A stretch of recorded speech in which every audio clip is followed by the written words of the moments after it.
He loves the TikTok. Oh, sure, it's good advertisement, isn't it? Yeah. Sure, he's flying on it at the minute. Oh, delighted with life. That phone it. must be connected to some charger, because by God, it's always going.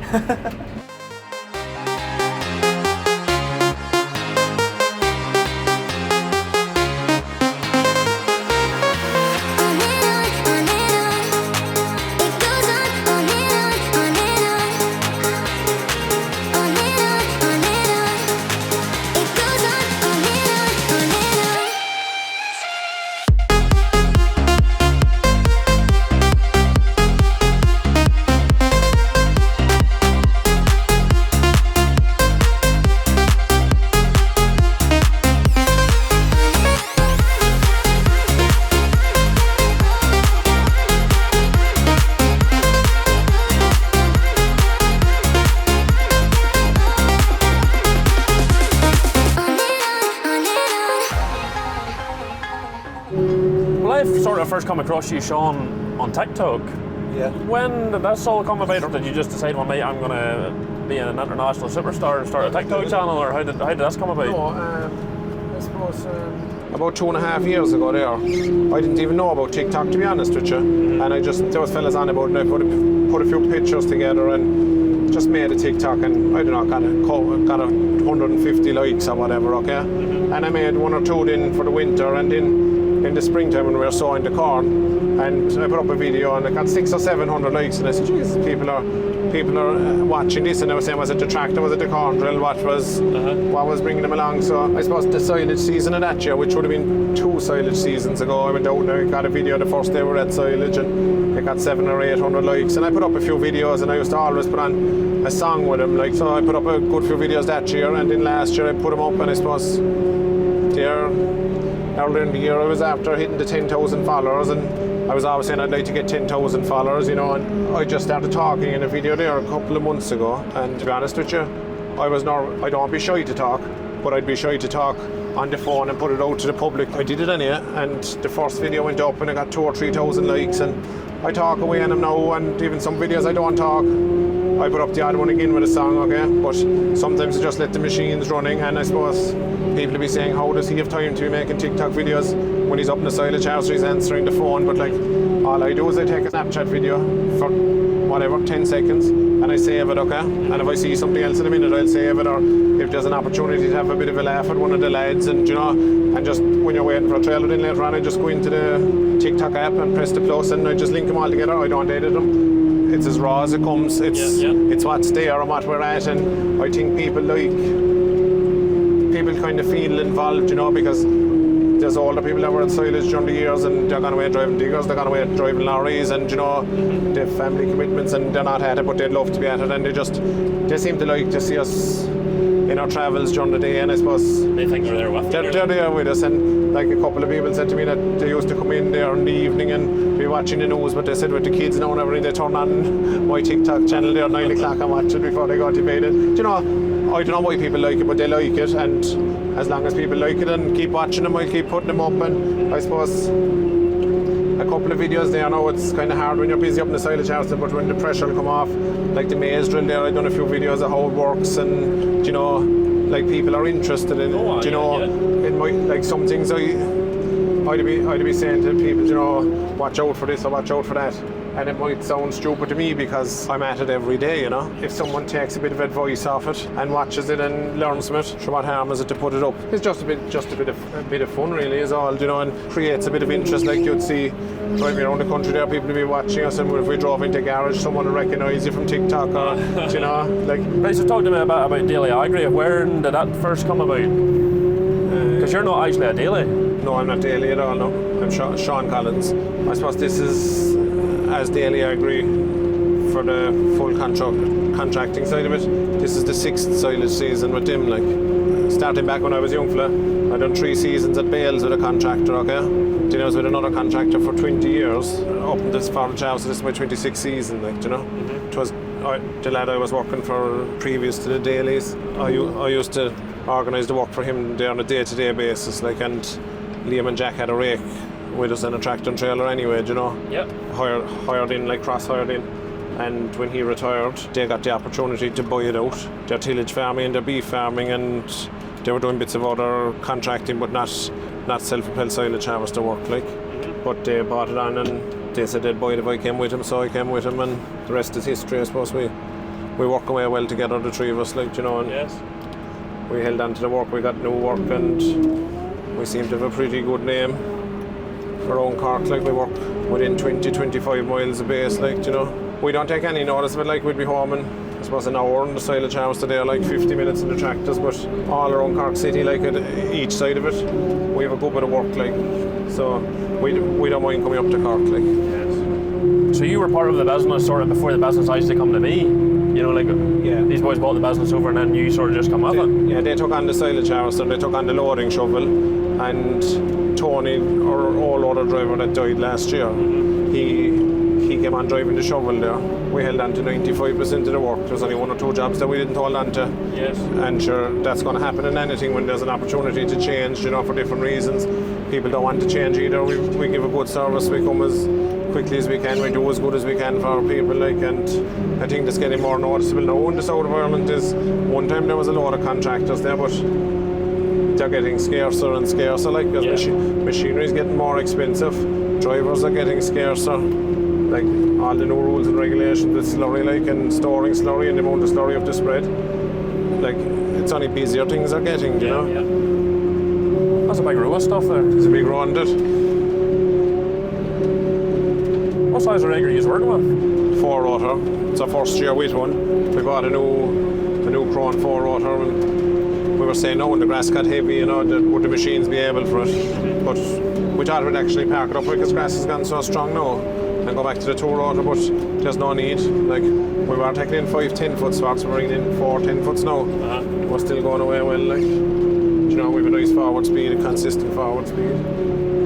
Well, this isn't your usual harvester, like, is it? No, this is a machine we got a loan off of the main dealer the other day.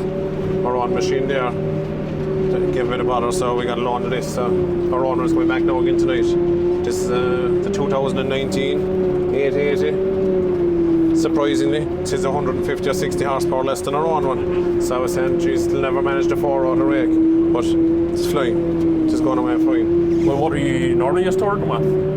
We have a class 970. It's 2021. It's gone into its fourth season there now. So we had a 2018 one before that. It was a V8, but this one is a straight 6. The one we have is a straight 6. Yes. Which one is better? Well, you always look back and say the one you always have good memories of the one back along, you know. But the one we have now is a straight 6. It had the ordinary paddles the first 2 years we had it, but we put the solid paddles into it there last season, you know, and they actually turned the machine inside out. Yes. For the blow on it. They're heavy paddle, it runs that tiny little bit rough, you know, but it's a savage job to clear grass, like. So how long have you been driving a harvester for? I'm driving a harvester, I'd say, since I was about 19, I'd say. Right. Yeah. And what age are you now? 43. Oh yeah. Yeah. Goodness, hang on. I use a pile of moisturiser. There must be something in the water down here. I want to take more of it. I'd want a bit more of it. Yeah, I never drove all. Well, I draw a bit of silage now for a change of scenery, but it was nearly always the harvester I was on, like, you know. But harvesters came on a pile when I started driving first. It was a class 880, like, I know this is an 880, but it was the older 880. It was about 500 horsepower, 2-wheel drive. The harvester's a nice job, isn't it? Sure, it is a nice job, yeah, but like, I find some days, like one time I suppose when you're less trailers, if you're on a long draw you'll get a few minutes waiting for a trailer, but when the pressure's on we're always trying to keep the machine rolling, so you don't get a minute yourself, and when the phone is busy there, if it gets right busy, I'd rather sit in the tractor, because if there's a shorter draw comes up, you can pull in and you can go on the phone for a while, you know, and it just makes it a bit easier. I like field work anyway, you know, sowing and all that kind of work, you know. Like people think there, you know, they be saying, oh, sure, that fella's at nothing, he's all day driving a tractor, like, you know. But like, driving a tractor, you're constantly thinking, like, I think so, you know, like, you're going down a road there, you're watching, like, it's okay there now, the dikes at the side of the road are drying, like, but you know, they were wet there, you weren't going pulling into the dike with a lot of grass, because you'd be thrown up against the tree or thrown up on your side inside the dike. Hilly fields there, like you're not like it's the same as driving a harvester. You're not driving there 10 feet in front of you. You're looking up the swart there, looking for a lump or looking for something wrong, and you're saying that trailer's half full. He's not going to make it up. I'll turn around, bring him back here, or leave him off and bring another one. Like, oh, you're thinking all the time. you're thinking all the time, and you know what? You'd get so used to it. You'll be thinking unknowns to yourself, but it's then mentally draining. It's like cutting lodged maize there now, like, you know. You come out of the house, they're after cutting lodged maize, or even, like, we cut a nice bit of corn there, like, but if you're going to standing spring barley there, like, you know, it is a pleasure. Once this cutting and the reel is going, you know it's going to go in, but like, it is relaxed kind of a thing. But when you're going to lodged crops there and you're watching it is getting cut, and the knife and getting cut, and, you know, the day gets very tiring fast because you're over and back to head. Do you know, Fame, whenever you're watching the maize falling in, Yeah, you never get dizzy looking at it, no? But the only thing that messes me up with the maize is if it's windy. I cut away, I don't mind the maize spinning in front of you, but it's if the wind starts blowing it over and back like that. Yes. It's a motion sickness or something. Like, I don't know what it is. You'll be sick as a dog after it. But the maize is a nice job. This year now the acres of maize are up a good bit, you know, because fodder was scarce and fellas thought silage would be late, but it'll all come right again, you know, yards. Like the last thing a farmer there, when he can see the back wall of his silage pit, he gets fairly stressed, you know. And like they're all there now, the silage is coming in, and at least they're fodder inside the yards again, you know, they're in better form, like. And like every week there, like in the spring we were saying, Asher, after this week now it'll have to come right, you know. But it just didn't come right, like. And like fellas had to get out of the yards, you know, because they're liming cubicles, scraping cubicles, they're doing jobs there, and like when the cows go out, it takes a lot of the workload out of it. They can get out and meet people, like you'd crack up stuck inside the yard. Like they're inside the yard there for 6 and 7 months solid, like. What's the preference tractor-wise? Sure, look, I don't know what's the right and wrong tractor, but the one that gives less bother. But it is. I suppose all tractors will give some bit of bother, but like for me, to sit inside the tractor all day, it's a John Deere all day. Yes. Yeah, it is for me because I like them and they're comfortable and they're quiet. And I was talking to a fella the other day, he texted me there on Snapchat, and he said, "Do you prefer the John Deere or the New Holland?" Like, and I just said, "I don't know, you know, just I didn't want to be getting into it." But he said that he has a fleet of mixed New Holland and John Deeres. Yeah. And he said he can't keep the John Deeres going, and the New Hollands are giving him a mighty service, you know. Right. Okay. And like, we find it the other way around. We find that the John Deeres, and they're the same machines, but it's just how people think different. Do your New Hollands give you a bit of bother then? Should I give a few small bits here and there, yeah, but in fairness to the John Deeres, no. Like, the first 175 there has 7,300 hours up in it. The other one there, there was two of them came together in two 1-1s.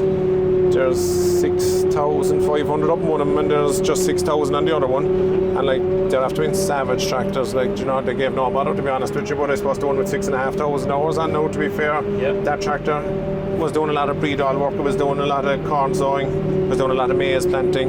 Yep. You know, it was lighter work, then you have to take that into account too, like, you know, it nearly done 6,000 hours on its first set of tyres. Yeah. But look, all the lads are made to drive the John Deeres, look, I suppose. They look good and they're comfortable, like. So was there a few new tractors in this year? This and another 175R as well. She's on the 408 there at the moment now. Yeah. She set the majority of the maize. She was on the maize drill, and the beat as well. She set the beat. I don't see a New Holland about the place. No, Oh. green is the only way around here. Green Is in it? the blood. There was one somewhere, but I don't know where she is at the moment. Yeah. I don't know. Are they slowly fading away, are they? Yeah, slowly. So they're not a bad tractor, but it's just can't wait to John Deere out, to be fair. Yeah. Like, because from memory, there was a few more of them about the last yeah, time. there was we were out. there were two T7 210s around the place, and Yeah. there was a case as well there, 165. The case went 2 years ago, and the 210 17 one went this year, and then 161 went 3 years ago. So You're left with Left with 230, is the it? 230, Oh, that's yeah. all now that's left, yeah. To be fair, she's a good old tractor, she'd pull away from the 175s now, to be fair. Right. She'd pull like a dog now, to be fair to it. No, you can't, the comfort of these and the ultimate joystick is just, it's just nice. I see you like the Command Pro joystick. Yeah, then, yeah. oh, gift thing, sure you've all your hydraulics on it, like, don't take your hand off, just leave it there. Don't even have to use the foot that much. I can use it on the road now, on these narrow roads I use it. I suppose that would make sense. Like, Yeah, if you're using the joystick along here, and you don't have a lot much room for manoeuvrability here. Like, no, really the tyres are kind of And you need to be pushed into it, but Yeah. I don't have the time at the moment. Yeah, I'd say you're quicker to lift the foot off yeah. than you could with a Lift the hand. joystick, try and put it back. Yeah. When I get on big rods, I just push all the way forward and leave her at it. Cruise control, basically. Yeah, great job, leave her sing away up the road. So what's new in these new 250Rs that didn't have before? The steering wheel now is a lot smaller. It's like a little go-kart wheel thing. What do you think of it? Do you like it? Love it. Love it, Love yeah. it. Way nicer than the other ones. I got into the new 1.5. Actually, the big steering wheel. It's way bigger, and the ring around it is skinnier. Like, that's nice and bulky. Like, to be fair, to hold on Nice to. leather too. Yeah, it's plushy. Like, so. It's different. The screen is different. It's a nice job now. It looks a bit more modern compared to the other one. That was a bit outdated now. The other one. I like that. Sounds like a smart. Yeah. sticker too. Yeah. That's like a proper iPad job. Yeah, it looks cool now, right? Yeah. The radio, that's goes well with Apple CarPlay and it. Oh, right, that's you do have CarPlay now. Yeah, she's everything. It's a great job now, to be fair. Great job for playing tunes on. Like. Yeah, and Google Maps, like, she'll be trying there some days if you're following the map. Like, you You're could have the lost. phone back there, like, you're trying to look, just click that and there it is, like. They've treated you like. Ah, yeah, they treat me now 2 years in a row, we're going well. I'd say I've been now for a long time. How long have you been with Daly? This is my fourth season now with them. Okay, so you deserve to. I don't know how to do it, but I get it somehow. I'd say it's just pot luck more than anything. It just happened to be your turn then. Yeah. Was it? It's happened to be, I don't know how, but sure. Yeah, keeping gear nice, like, and fresh. There's no fella wants to be driving old gear these hours, like, Yeah. you're tired in the evenings and you want to come in the next day, you'll be wrecked. Like, sure, you get into these, when you get out of it, you're still fresh, like, you have your comfort. Well, one thing I noticed about your drivers are they're all pretty young, you know, but they all seem brave and switched on, these boys. Where do you pull them out of, like? Sure, they're all involved in agriculture, like they're all farmers, like, you know, they're all around there with a while. Like, I suppose the youngest fella there is Jack, he's 18, but sure, he lives beside the lads at home. He's off a dairy farmer, so he was always spreading slurry at home in his own place, and he used to come over to us, and if there was slurry around the yard, he'd do it there. But sure, the rest of them, they just look young. I suppose they're a bit older than that, like, you know, they look fresh, but we, Not that young at all. that should be, Conor there is, I think he's 27 or 8, and Shay is 19 or 20, or Sheen is 20 or 21 or 2, but there'll be fellas texting me there for a job, you know, they'd snap you there, or they'd write you on TikTok and they'd get in contact with you, but they'd be looking for a job, like, and at 16, like, you can't leave a lad off on them tractors and trailers at 16, like, if you have to take on a lad a couple of years older and give him a bit of more money, it's well worth it. Like, you go back to the story about a chain only being as strong as the weakest link, like, but if you have a fella there with, like, you can have 6 serious silage trailer drivers there with you, but if you have one fella that don't know what he's at, he's going to slow the whole crew. He's going to come up against the tractor on the road, they're going to get wedged on the road. When you're at silage, it's not all about rushing and tearing for an hour, it's about consistency all day. If you're not moving, it needs to be like the military, like, they need to keep coming back, like, and get into the yard, get the load tip, get out of the way of the loading shovel. Like, what we find there is with the trailers, like, I suppose it's only human nature, but if you have a trailer too much, you'll be as well off with a trailer too little, because if there's one too many, you'll be loading a trailer here and there's 2 of them guaranteed to be loaded to gate talking. Yeah.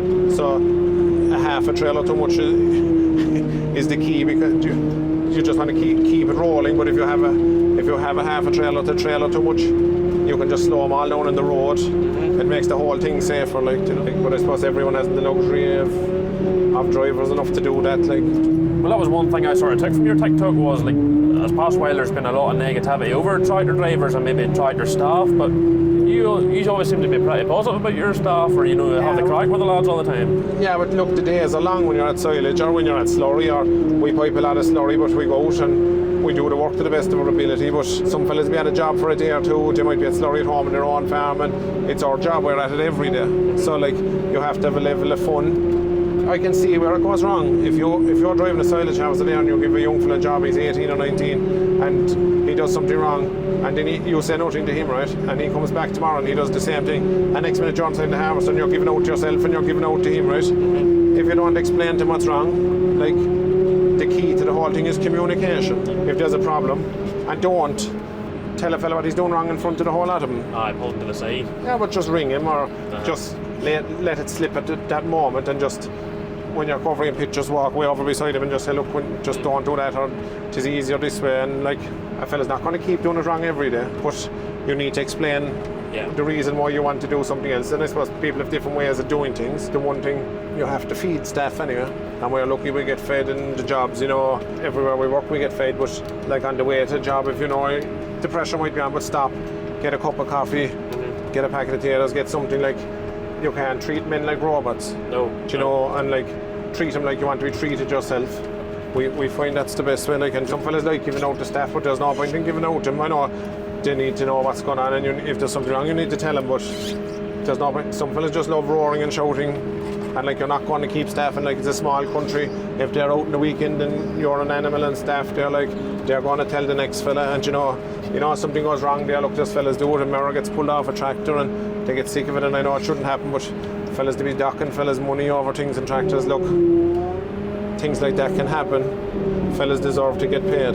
We seem to have no bother getting staff, but I suppose, like, we've good gear, we've good jobs, and one fella kind of tells his buddy if he's around, you know, look, there's a job there, the lads will give you a job, and we all kind of, it's like one big happy family, like, you know, we have a bit of crack, and we get the work done, like, every day, like, you know. What about the New Zealand man? Okay.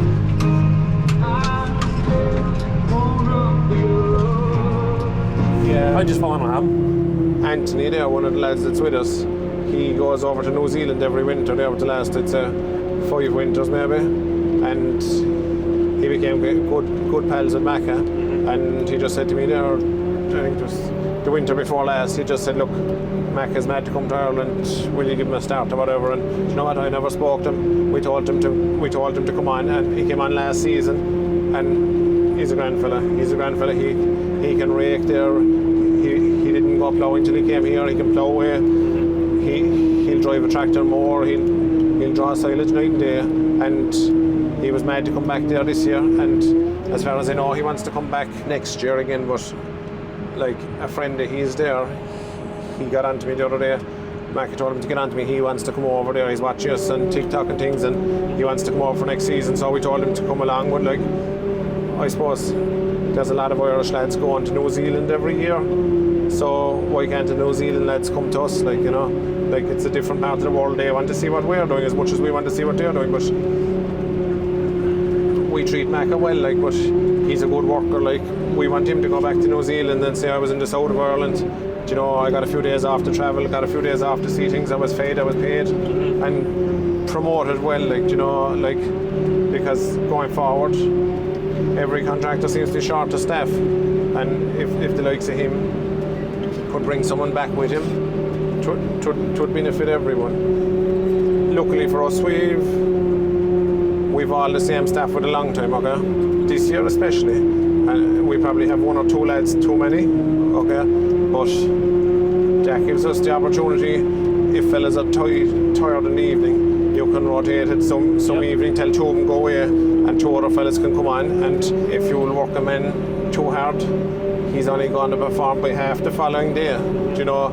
And like, there's days that men are tired, like, because they're putting in the long hours, but like, if you can send them home, or even there on the weekend there, if you can give a fella a Sunday off there, or even a Saturday evening, tell him come in late on Sunday, you know, if you can work it around somewhere. Yeah. Well, seeing as you're sort of the foreman or the boss, whatever you want to call it, who has the final say in the likes of changing machinery, what machinery sort of to buy? Like, you know, do you have an input in that, or are you just working with what the boss give you, or? No, sure, like, it's Liam and Jack's money. They're going to buy, they're going to have the final say, because they're going to have to sign the dotted line for it. Yep. But they're not going to just go away and say to me at Christmas, oh, we changed that harvester, we bought a John Deere one, and tell us the week before it comes, like, you know. Yeah. Like, as you have an input in it, like, if you turn around and says, look, I don't think Class is a machine, it used to be, I want a Crown this year, would they look about it, or are they going to be like, no, the Crown's too dear, we're going to do? No, they'll talk to you about it, like, you know. They're fair and they're understanding, and look, Jack is on the loader below, like, Jack is out every day with us.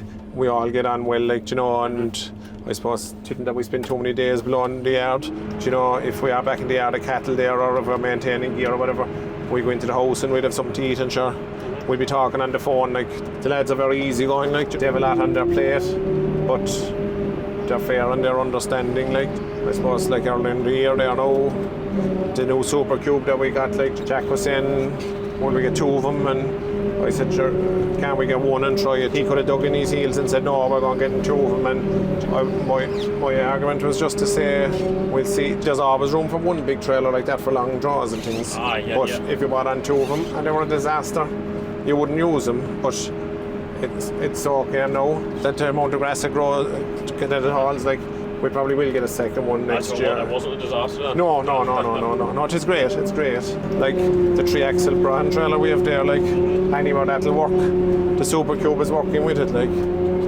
We'd all Brahans, like 22s and that 24 tri-axle. Yes. But the reason we bought the new Smith is just the sheer capacity, like, it's a big trailer, like you'd see fellas there with handier trailers, like if you have 6 or 7 trailers running around the road, if you can cut that back to 5 bigger ones, like it's, when all the trailers are the same, they all take the same length of time to fill, they all take the same length of time to get back to the yard, and everything is more consistent, for the loader driver, like, but what we find there is that Super Cube, I suppose, it takes a small bit longer to fill, right? It's less trailers into the yard, so it's given, like, if you're inside the yard where the loader has to come back behind the load every time, like, he has a lot of time waiting for a load to tip and get up, so the less loads that are coming into the yard, the more time he has to make a pit. And like, when you're at silage, you're always trying to make things more efficient, okay? And trying to make the job easier and trying to look at what other fellas are doing and see if it's the right or the wrong thing. But I suppose where you get misled easy is, you'd say a bigger harvester is definitely more output. You'd be thinking, okay? Yeah. But we didn't find that. We got a new 110H there, okay? In 2021, and we kept on to the L90E to have the second loader that time. We weren't running 2 loaders together in the 1 yard because we were only running a 2-rotor rake, okay? So our capacity wasn't up there to need 2 loaders in the 1 yard. But what we were doing is, like, if we went into an area like here and we'd 4 jobs, we'd bring on the second loader, okay? And we'd land it into the job next door. So the minute we were finished, we'd move into that job, drop the chute and go in, and maybe start near the yard, and you could drop off 2 or 3 trailers, you could leave them covering the pit, but the harvester would keep moving, like, okay? What we found, like, for the investment of holding on to the second loader, that brought our output up a pile, because, like, if you're inside in 3 yards in the day, and it's taking an hour and a half a day, and an hour and a half a pit to cover it, sheet it up and get it finished, you like, that's 4.5 hours in the day. You can be working all night, or you can be working early in the morning, but it's hard to make that time up. We don't be forced to do anything. Just 4-rotor rakes are after coming in more and more in the Cork area, like in Munster. But I suppose, again, we were afraid to buy one because, like, they're a lot of money, okay?